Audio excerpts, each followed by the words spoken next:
Welcome, guys, back to the I Love Wrestling podcast. I'm your host, as always, Justin Woolwine, and today we're welcome with the promoter of Warrior Wrestling, Steve. How we doing, man? I'm great, Justin. Thank you for having me. Of course, I've seen you doing the rounds for media. Getting the word out that Warrior Wrestling's having a resurrection. So I'm excited to be, a part of this media tour, so to speak, and getting the word out there for such a phenomenal brand. Um, Before we get started, do you want to shout out like Warriors social medias? Maybe give us a brief insight into Resurrection because we'll definitely dive deep into it somewhere Sure. throughout the podcast. Yeah, absolutely. For those listening who might not know, Warrior Wrestling is back under that banner on Friday, December 5th in Chicago. Tickets are available now on all of our socials. You can just search Warrior Wrestling on Twitter, X, Blue Sky, Instagram. You'll find us there. The handles are slightly different on every social media platform. And frankly, I don't want to give a wrong thing and screw them up, but search Warrior Wrestling on any of the socials. All the ticket links are there. Big show, again, Friday, December 5th, headlined by Willow Nightingale, and we're really excited to offer it up to the wrestling public. Definitely, definitely. And like I told you off air, big fan of Warrior. Seeing the things like the rise of Casey Navarro, getting to see special appearances from Will Ospreay and Brian Cage. Those were always so fun in the original Warrior Wrestling days. You guys had a reputation for bringing in major stars and blending it with the best that the indies have to offer. Was that always the vision, or did it evolve into that? Great question. I think the very first show was really just what is the best and biggest thing we can do. And we kind of fell, luckily, into Alberto Del Rio versus Jack Swagger as a main event, which at the time it was a rematch from a WrestleMania WWE Championship match from a few years earlier. The two of them were on the indie scene, and that was huge. That was a big draw. And then we filled the rest of that card with other people that we thought were incredible wrestlers from the independents: Pentagon, Phoenix, Brian Cage, Eddie Edwards, Moose, you name it. It was just a who's who up and down this card. And so I think, I don't know that we had a vision for the first one other than we want to do the biggest, coolest show we can.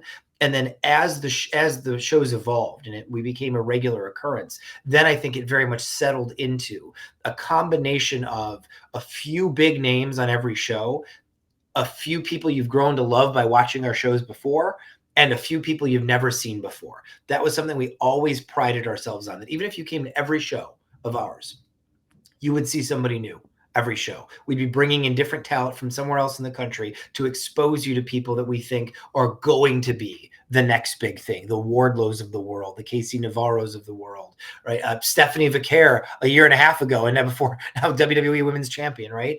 And so just finding ways to scout that incredible talent and give you, the fan, the chance to see them in a small environment first before they're on Mondays or Wednesdays or Fridays. Definitely. A big part of Warrior Wrestling is obviously Chicago. So, Chicago has an extremely competitive market. What do you think separates Warrior Wrestling from everything else happening, not only in Chicago, but even in the Midwest? Great question. I think originally, as you described, it was the sheer volume of big name stars that we had. Right, we were a big promotion, and with big gates, big people, big everything.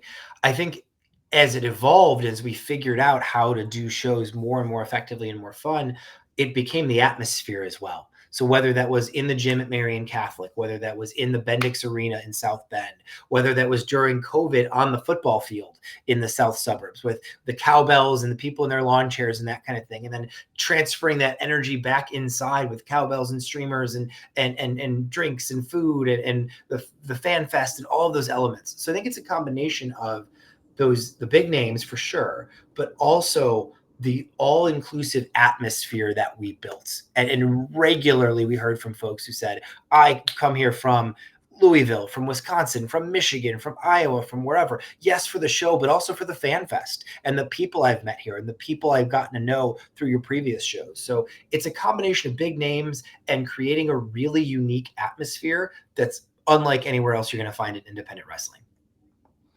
So, like you mentioned how like the older model or the original model was kind of let's like take talent who's been mainstream, talent that's grown with you, and then maybe throwing in some surprises. Is that going to be the same model going forward? For sure, yeah, and it might not be as high of a volume of talent you might know, just because of the nature of independent wrestling, right? So as the two big companies grew and signed so many people, like there's 170 people on the AEW roster, there's 300 plus people on the WWE roster. There aren't as many talent out there that you already know taking Mhm. independent bookings, and so it might not be as many names you already know. But what's interesting is we're always going to have a big key name or two to anchor the show. That also provides for a lot more space for us to find that next generation of people and bring them to our shows. Like we're very excited for December 5th for people to see, for example, Nixie XS, who is you might not have heard of if you've not seen her in various shows. She's based out of St. Louis, walking star, like walking TV star. Like she is it. Tootie Lynn, who's been on some of our shows before, has grown so much and has become a totally polished, all around amazing wrestler. Like that match is going to rule. Sam Beal, Beast Man, just absolute characters ripped from comic book pages, and they're incredible wrestlers. Mad Dog Connolly is the man too violent for TV. He's probably the most in demand independent wrestler. So it's going to be a lot of stars that you might not have heard of yet, but when you see them once, you're going to be hooked.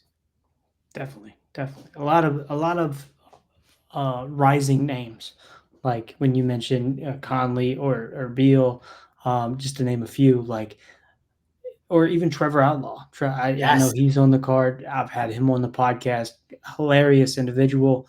Yep. Um, definitely rude, but very. It's exciting to see these guys get to be on a different platform, especially a platform that for a long time had uh, a how do I put this like a it had a spotlight on it, and then Yeah, the spotlight kind of went away for a little bit, and now it's for back. sure. So it's Yeah. it's like it's like when you get a TV show goes off air for a season or two, and then it comes back with a new cast, and you're like, this is interesting. I'm interested to see what's going on here. Was that ever like the idea behind maybe stepping away, or what was the reasoning behind stepping away, if I can Yeah. ask? Oh, please, absolutely. So, multifold. So, number one was the model that we were operating on from 2018, 19 into the pandemic was those indie super shows, right? These once in a lifetime stacked super shows. Then the pandemic, we found a unique way to do things in the pandemic. Coming out of the pandemic is late 21. Will Ospreay wins our title, and we've got a tour of Will Ospreay throughout the Midwest into 22. By the time we get to 23, the landscape has changed. As I alluded to a few minutes ago, so many people got signed up. So many people got, and good for them, right? Like they're making great livings now with WWE or AEW. And who was available on the independent scene drastically changed. And what the independent scene looked like drastically changed. So, for example, when we started in 2018, here's where there was wrestling on television: Monday Night Raw, Tuesday Night SmackDown Live. Nothing Wednesday, Thursday, Friday, Saturday, Sunday. TNA was on like an access channel sometimes on Thursdays.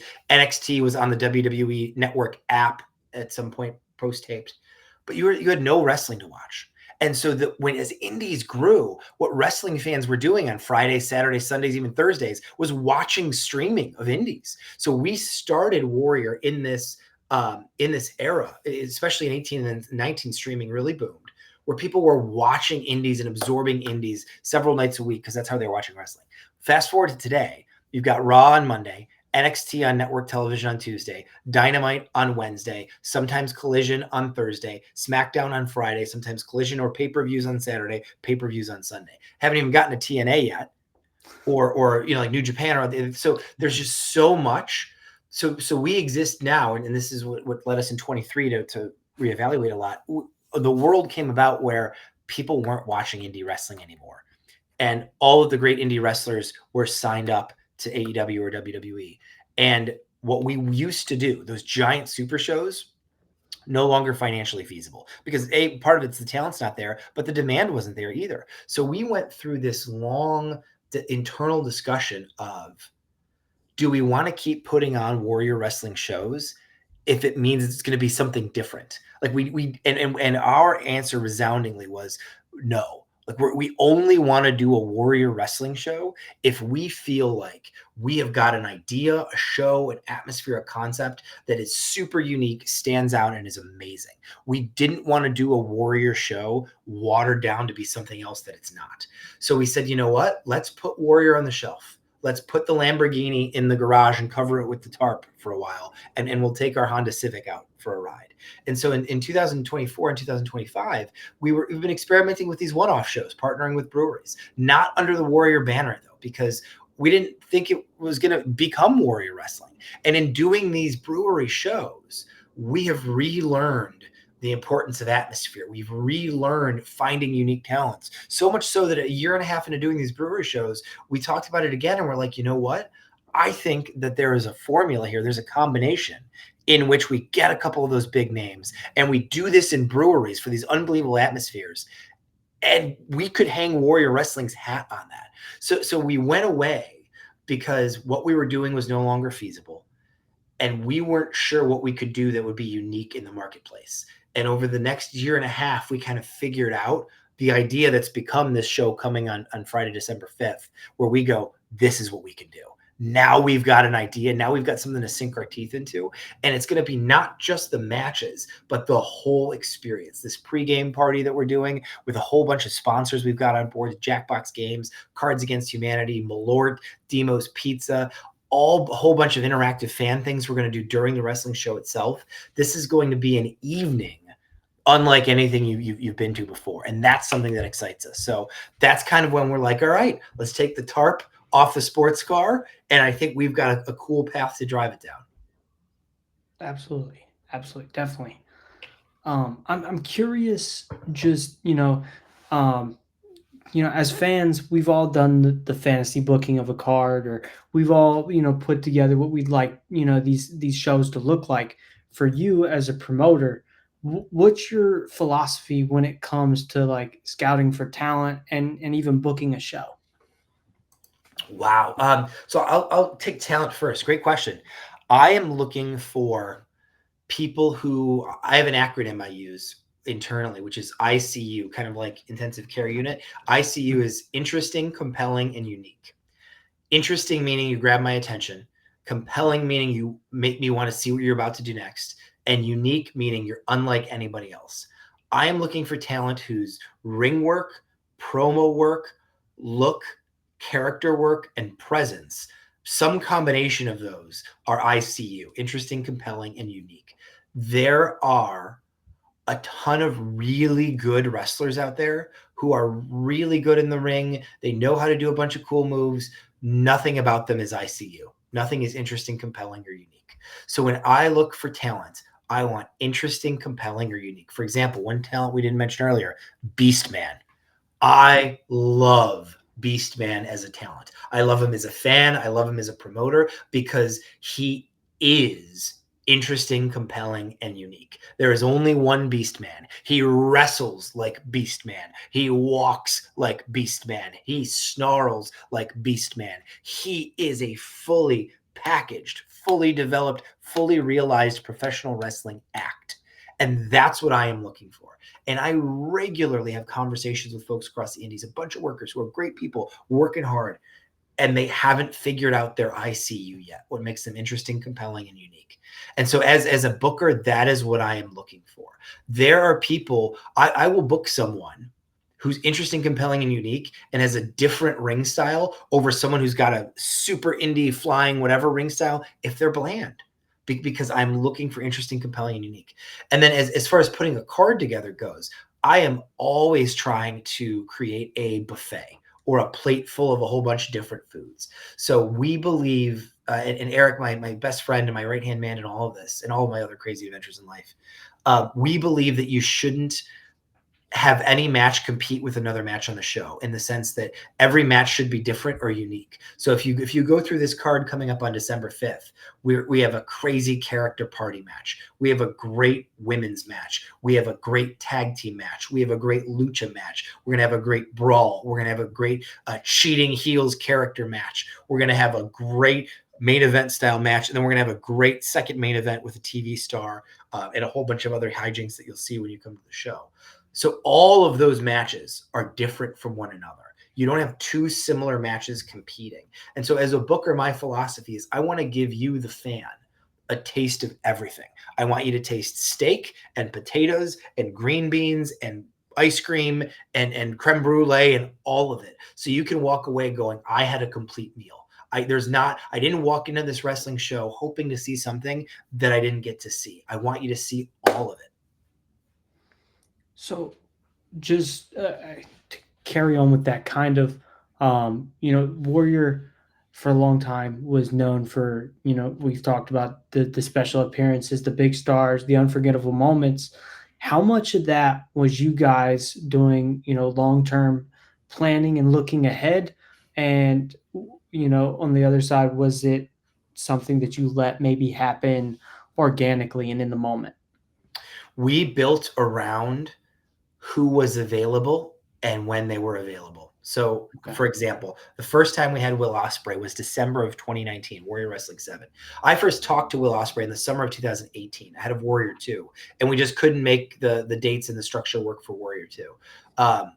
And so that we were talking to Will, and a year and change later in 2019, Will says to me, I've got a free weekend in December. If you guys want to do something if you had a show that weekend, I could do it. And I was like, we have a show now, right? Like, boom, we're going to book a show around Will Ospreay's free and wants to work with us. And then we built from there the match that he really wanted to have. He really wanted to work with the Amazing Red. So it was Will, Amazing Red, and Rocky Romero versus the Rascals. And he had never worked with the Rascals before that. And so all of those guys just got to go out there and have a match they really wanted to have. And we got to reap the benefit of that. And that's another thing that we do a lot of, is we talk to the talent and ask them, who do they want to face? What kind of match do they want to have? What are they looking to do? And we want to put them in a position to do the things they want to do, as opposed to saying, well, we have a vision for you, it's X, and your vision for yourself is Y. Well, here's why you should do X. We start with, what's your vision for yourself? Well, what do you want to be doing? And so building around the talent when they're available, building around the talent's interests. And that's how we were able to get so many of those things stacked together in the first run of Warrior Wrestling, was trying to be talent friendly. And then also always having our thought on, how do we take what the talent wants? Great, that's going to be this piece of the show. Okay, so then what else do we need to build into the show so that it's a complete show, as I talked about earlier? So, like, being talent oriented and making sure the talent is invested into their match, their story, their part of the show. Um, has that ever been something that has been hard to navigate, or has it been something that you've found is an easy formula for putting a show together where all the parties involved agree and just it maybe makes it go down more flawlessly? I think for the folks on the show, it tends to work pretty smoothly because we're pretty easygoing. We've heard from a lot of the talent we've worked with over the years that they work in other promotions, and the promoter or the booker has a very narrow idea of what they want from the talent Mhm. or from the match, or I want you to do this, I want you to do that. Usually the direction Eric and I give the guys are, here's your time, go have fun. And a lot of the times, this is really pulling the curtain back, we don't even call the finish. So we'll ask the talent, what do you want? What do you want for the finish? Or does somebody need to be up because they're doing something else next week somewhere else, or that kind of thing? And so we try to give them a lot of leeway. Um, and I think that works for the folks who are booked on the show. I think the flip side of that, though, too, and here's where it gets we've got to navigate stuff, is we're never going to book people just because we like them. We're going to book you as a talent on a match in the show when we have a match idea for you and we know exactly where it's going to go in the show. So sometimes promotions book a bunch of people they like and then try to mix and match it out. We might have a talent we love and they're like, hey, can I be on the next show? And we're like, let us see how the card shapes up, because maybe you do something that we're already gonna have somebody else do. And like I said earlier, we don't want to duplicate these things, right? So Yeah. if I'm talking to a great brawler and the brawler's like, hey, I really want to be on your next show, but I've got a brawl lined up for that show already, I don't want a second brawl. Not that I don't love you and you're not a great worker, but that piece of the buffet is already covered. What I really need is a luchador, or what I really need is a technical wrestler. And so it's getting the right people onto the show and then empowering them to do the things that they like and want to do. I really like that philosophy because it really sparks variety. Because like you said, you maybe one show you're gonna have a brawler on, um, and then the next show you can have a completely different brawler on, Yeah. and like you can interchange those parts. And is that something you've found makes the shows, like have, um, just makes each card unique? Yeah. I have found that a lot of fans want to see new talent. Sometimes fans want to see the same talent over and over again and storylines play out and that kind of thing. And we've done that across multiple chunks of time in Warriors history. But a lot of times fans just want to see somebody new. And so sometimes the best thing to do to serve your fans is to constantly be introducing new talent so that they can see all these different talent. And so it's a balance of which talent are going to be on the same show, this when you come back to town, and who's going to be new. And that's part of it is, like you go to see a band the next time they're on tour, you want to see others, you want to see the songs you love, but you also want to hear the new stuff or hear stuff maybe they didn't play a deep cut last time you saw them. It's the same for wrestling. You want to change it up so your audience, every time they see you, it's a different experience. So earlier we talked about, how through maybe that 2023 era of the indies, it was kind of picked apart by your AEWs, by your WWEs. A lot of the great talent got scooped up, um, and a lot of them made their way onto Warrior Wrestling before that happened. Do you think that in any way, shape, or form, maybe the likes of your AEWs or WWEs were using Warrior Wrestling to scout and look for talent? And if so, do you think that could be a continuous trend going forward? Yeah, so I know that factually, right? Just from talking to people in WWE and AEW about who have Okay. seen people on our shows, and we're not alone there. I'm not saying like, oh, we stand up. Yeah, There's a lot of great indies that people are watching, but I know definitely. that factually they have been right, and then I know from talking to various people at various times, that their eyeballs were on us. So here's a fun story. During the pandemic, when people could barely run, Illinois' rules in summer of 2020 allowed for outdoor gatherings with people spaced in a certain way, and that keyed off an idea Eric had a year before, which was he really wanted to do like a Friday Night Lights wrestling thing out on the football field. And so we did that. We called it Friday Night Lights. It was in August of 2020, and so it was a great event. We had hundreds of people on the football field, etc. And I remember Lance Archer was in the opening match of the show, and it was Lance and Sam Adonis, and it went to a double DQ, and they came back later in the main event, etc. And we're in the back, and Lance nudged me, and he showed me a text from Cody Rhodes. Cody was watching the show and had thoughts about Lance as a babyface in Chicago. And so a lot of moments like that have happened where people were watching or people were scouting talent or wanting to see what was going on. So that absolutely has happened for sure. And I presume it will again, because we have, again, like others too, we're not alone, but because we have a certain brand that we've built, and that we're well known to folks in each of the two big companies. Um, I would imagine what we do and what we put out there will be on people's radar. Definitely. And kind of speaking of that, um, you know, Warrior Wrestling has helped definitely launch a lot of careers throughout its history. Is there anyone on your radar right now that you think the fans should have a close eye on moving forward? Oh man. We've talked about a few of them already. Like I said, Nixie XS and 2D Lin I think are great. Sam Beal is incredible. Um, Latinos Most Wanted, a tag team we've worked with many times. Them and Better Together are going to tear the house down.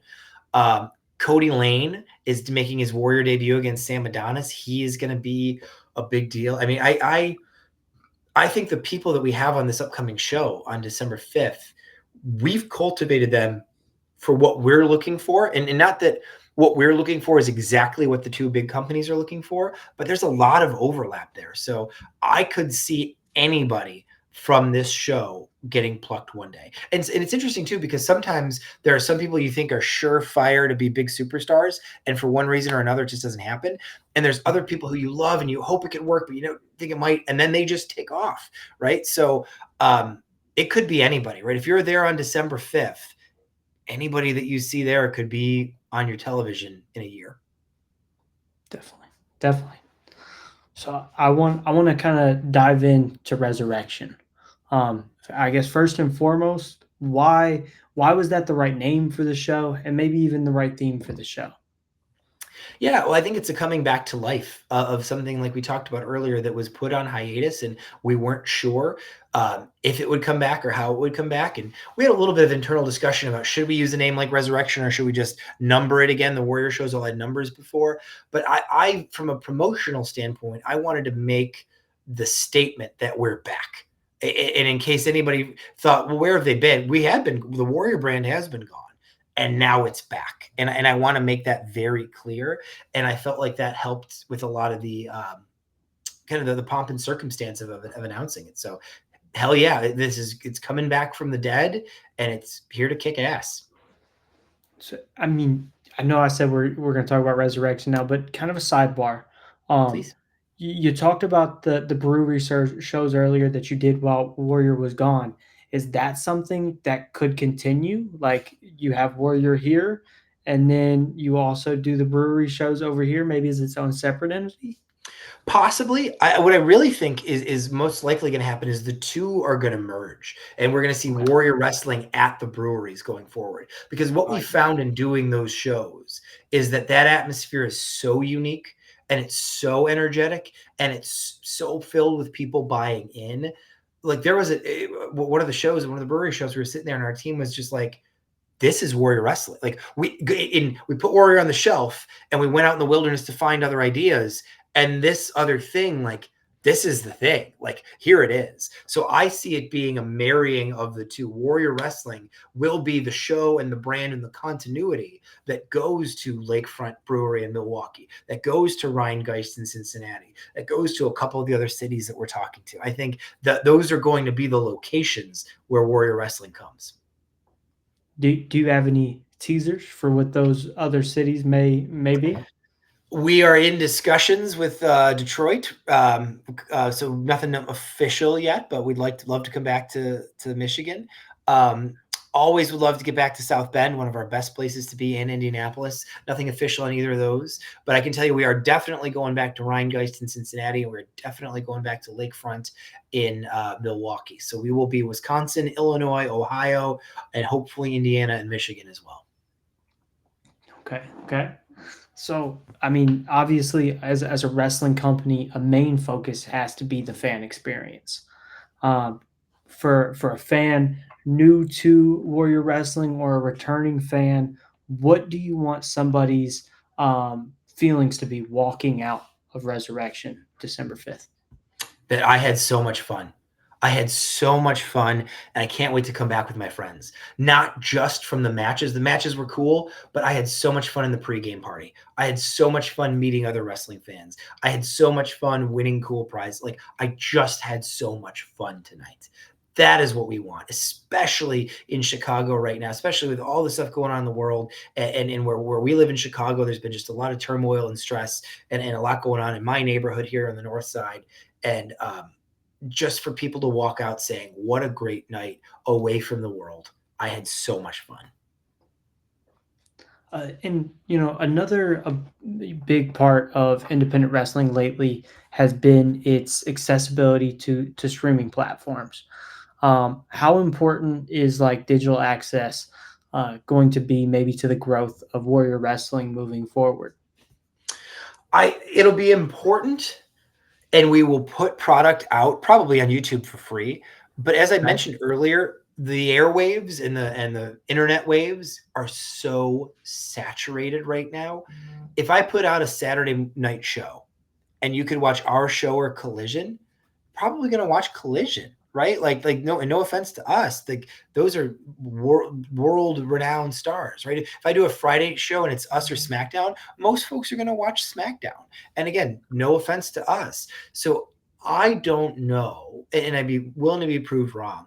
I don't know how much bandwidth or opportunity there is out there for people who want to stream independent wrestling live like they did in 18, 19, 20, and 21, 22. There was a boom there where people really wanted to watch indie wrestling. Okay. I don't know that it's there as much. And so we're going to put stuff out, but our focus is really on the live event experience. We want to create the feeling in that room like that room is on another planet. And that is what we want to focus on. So, yes, we'll put stuff out digitally so folks can watch us from abroad and from afar. But really, we want to get people into the brewery, get a couple of drinks in them, and just have a hell of a time. I like I really like that model because I've always been a strong advocate for going to a wrestling show rather than watching it digitally because Mm-hmm. there's nothing better than going to a wrestling show, being a part of the crowd and getting to interact, whether it's with the fans around you, even with the show. And like I think it's also one of those things like for a non-wrestling fan, the best way to become a wrestling fan is to show up December 5th. Yep. I tell people that all the time, and obviously, like I'm a diehard wrestling fan, and have all these people in my life who aren't, and they're like, "Oh, what do you love about wrestling?" I was like, "Come to a show, and you'll see." Like I say, wrestling and hockey are the two things you have to experience live to get. You go to a hockey game live, you walk out of there going, "I get it." You go to a pro wrestling show, especially an indie show live, you walk out of there going, "I get it." You have to go experience it. So another thing that's very interesting is Chicago wrestling is we talked about maybe the airways being oversaturated. There's a lot of independent wrestling in the Chicago area.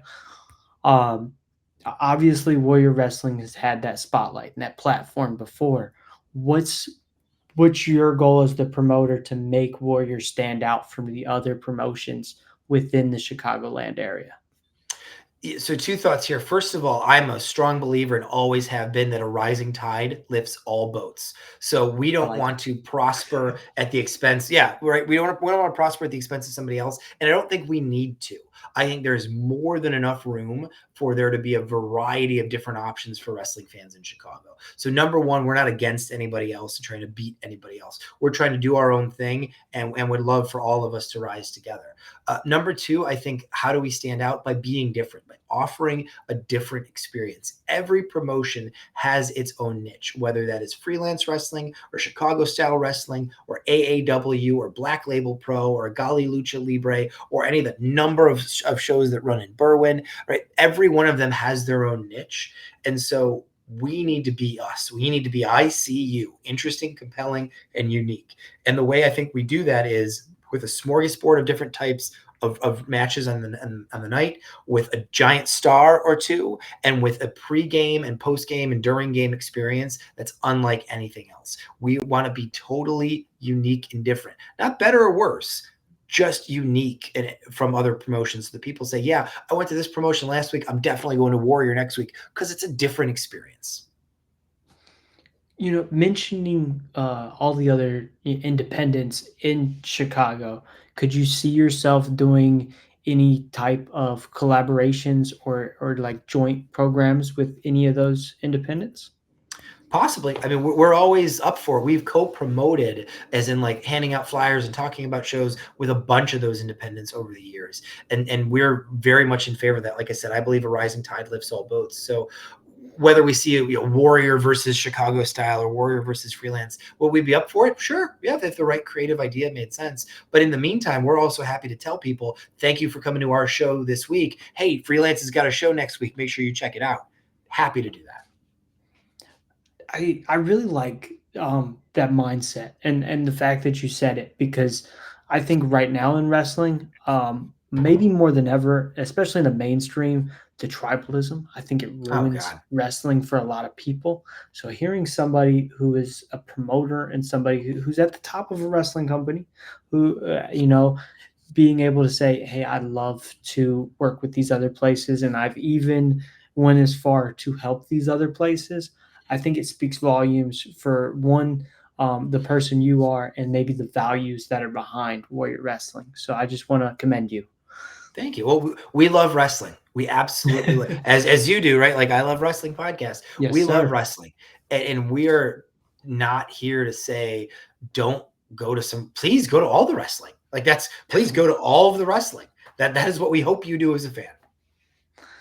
So, the resurrection in particular, do you see it as a way to kick off a new era, or is it more maybe to celebrate the past and the future kind of coming together? Really interesting question. So both.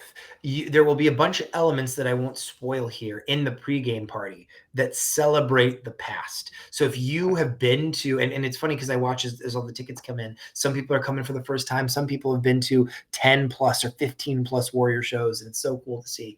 If you've been at shows in the past, there will be elements of the pregame party where it triggers some memories for you. You're like, that's so cool. And if it's your very first time, there'll be elements in that pregame party that catch you up to speed of what it is and what it's been and what it's done. So all of that will be present.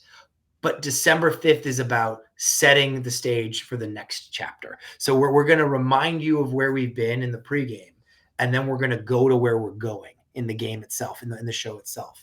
And so a lot of the talent that are on this show have been chosen specifically because we believe in them, not just for December 5, but long term. And these are people that we think are stars in the making. And so some things will be discussed about championships and whatnot on that show, and a picture of what the future could look like will come as well. But it'll be a combination of that celebration of the past, looking forward to the future. Do you have any dates in mind for 2026 yet, or is that something you're keeping close to the vest? A lot of things possible, not a lot of things in stone. There will be announcements forthcoming, though. Okay, okay. I'll say that. Uh, as a promoter, and kind of watching this baby of yours, Warrior Wrestling, grow, what is one thing that Warrior has yet to accomplish that you'd like to see it achieve? Wow, great question. Huh.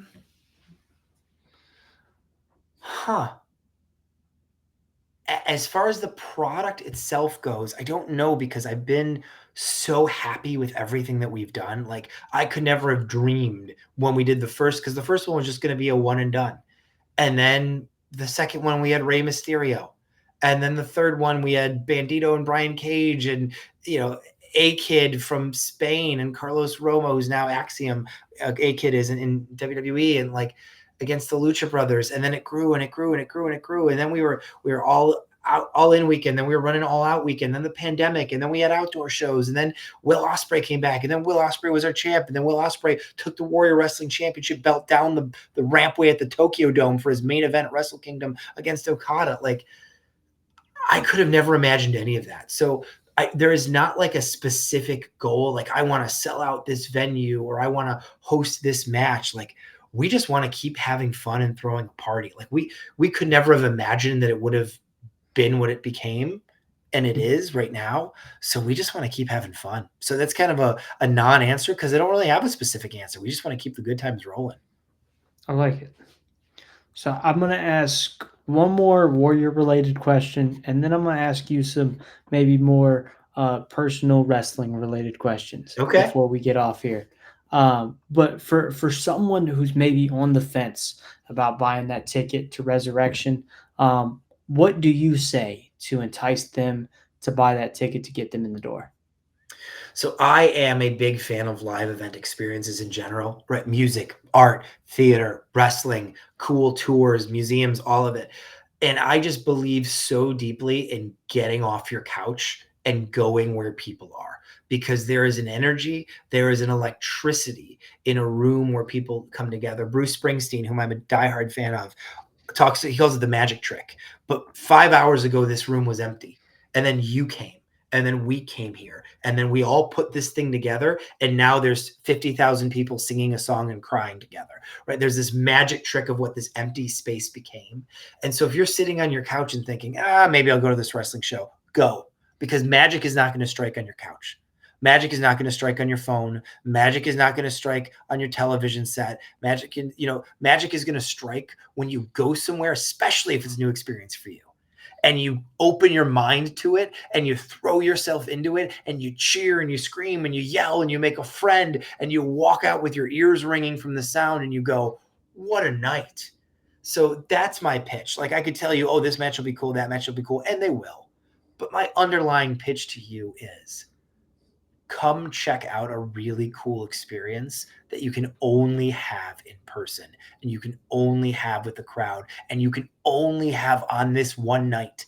We're not taking the same show on the road. It's one night. Come out for that night. Speaking of the magic, as wrestling fans, we all have a moment or a point in life where we turned the channel and that magic hit us and we fell in love with wrestling. What was that for you, Steve? So as a little kid, it was Hulk Hogan on Saturday mornings. So I'm born in '85, so I was a Hulkamaniac. I had all the wrestling action figures, etc. Then I got out of it in the '90s, and I came back in '98 when my friends, long backstory, who I was regularly harassing about loving wrestling, was like, it's so lame, it's so fake, it's so stupid, yada yada yada. They pulled me into their family room, stuck a VHS tape in the VCR, and played the pay-per-view from last week that they had taped, which was King of the Ring '98, Hell in a Cell, Mankind versus The Undertaker. And seeing Mick Foley fly off the cell, my jaw was on the floor. And I was like, what is this? And immediately that pulled me in like a black hole. So if I have to say what's a moment that made me the wrestling fan I am today, King of the Ring '98, Hell in a Cell, Mick Foley and The Undertaker. Okay. Just there's so many different parts to wrestling, whether it's the story, whether it's the matches, whether it's the character, um, whether it's all of them put together. What about wrestling really draws you in? All of the above, and the sense of place and time and connection. So as I alluded to a few moments ago with the magic trick from Springsteen and being at a live event, I lived in LA in 2008, 2009, 2010, and I went to PWG quite a bit, Pro Wrestling Guerrilla, which was magical, right? And I actually flew back out in 2015. Eric and I, December of 15, flew back out for All-Star Weekend to go see 2 more PWG shows. I will put sitting in that American Legion Hall in Reseda up there against anything in my life as far as experiencing being a part of that crowd. Is being a part. It's like being in a student section in a college football game. It's like being a part of this magical connection. And so for me, the best part of wrestling, it's the stories, the characters, the matches, etc., but it's the feeling of being there with people and being part of a crowd. That just, I mean, I want to feel that energizes me. That shoots electricity through my veins. What would you say is one match, no matter what, that you could go back and watch at any time, 1,000 times? Ooh, that is a great question. Um, to that end, I would say John Cena versus CM Punk Money in the Bank 2011. So I Okay. was there, right? And so I was a Punk fan. I grew up in the South Suburbs of Chicago. I watched CM Punk wrestle in various local VFWs, high school gyms, etc. Then I saw him in Ring of Honor, and then he finally made it to WWE, and then he finally was gonna make it to the top of the mountain, and he was gonna leave, and I was there that night in the Allstate Arena, and it had that feeling I just described. This feeling of like, we are watching history. Like, we are watching, and the only thing I can compare it to is being in the arena when your favorite sports team is about to win a playoff game or is about to win a championship. That night, 2011, Money in the Bank, was the ultimate experience, like I'm describing, and I can watch that match 100 times. I can probably tell you that match move for move, which is probably I need help, but I could probably tell you that match move for move. I I don't know what it is about Chicago, but it's one of those places that I've been to. I've been fortunate. I've been to like NXT Takeover. I was there the night Jacob Fatu debuted. And I don't know if it's the Allstate Arena in particular, but something about Chicago wrestling makes any moment that happens uh, at a show feel super important. And I Yeah. is that something that you've been able to experience as a fan in the Chicagoland area? Oh, of course. Like I said, the CM Punk John Cena, WrestleMania 22, the very first All In, the very first All Out. Um, CM Punk's return at the United Center for AEW in summer of 21. Um, just, it is a great, and obviously I'm incredibly biased. It is a great city of fandom. It is a city Yes. of passions. It is a city. I was at Wrigley a month ago when the Cubs played the very first the wild card playoff games and they won, and it was deafening in Wrigley Field. Right, like people care. They want to believe in their heroes and their team and their city, and they want to come together. This is not. I also lived, like I said, in LA for a couple of years and go to Dodger games where nobody shows up to the fourth inning and they all leave at the seventh inning. And maybe this is a bad year to say that because they just won the World Series, but like Chicago is not that kind of town. Chicago is bought in. They are here. They are up. They are ready. And so that communal experience I described earlier, that's what we do here. And we do it really darn well. And I love being a part of it. One last question, and then I'll let you go. Just because it's fun, and I want to know so far throughout Warrior Wrestling's history, who would you put on Warrior Wrestling's Mount Rushmore? Oof, what a question. Okay, so I think there's a couple that have to go up there. Brian Cage has to be up there. He was the Definitely. foundation of the first chunk of shows. Sam Adonis has to be up there. He was been up since Warrior One, Mr. Warrior Wrestling, a huge heel and a huge baby face. I think Sam's got to be up there. Um, I'd say Will Ospreay has to be up there too, even though he was only at 5 or 6 Warrior events. He defined the height of Warrior wrestling in a way that was just absolutely incredible. So I'd say Cage, I'd say Adonis, I'd say Ospreay. The fourth spot is interesting. Maybe it's Frank the Clown, as much as it pains me to say that, because he's been a character and a pain in our ass for 40 shows, whatever it's been. Maybe it's Casey Navarro, as you mentioned earlier, worked his way up the ranks to become Warrior Wrestling champion. Maybe it's Kylie Ray. So that fourth spot is hard, but I could definitely tell you the first three are going Brian Cage, Sam Adonis, Will Ospreay. Perfect.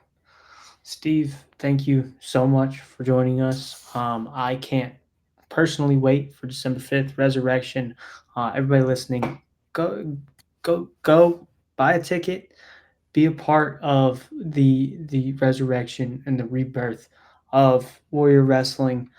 Steve, thank you so much. I can't wait to, like I said, see what happens December 5th, but I can't wait to see what happens moving forward. And hopefully we can do this again. Anytime you let me know, happy to come on. Definitely, man. With that said, thank you guys for watching. I'm going to leave this at see you next time, Steve. See you later.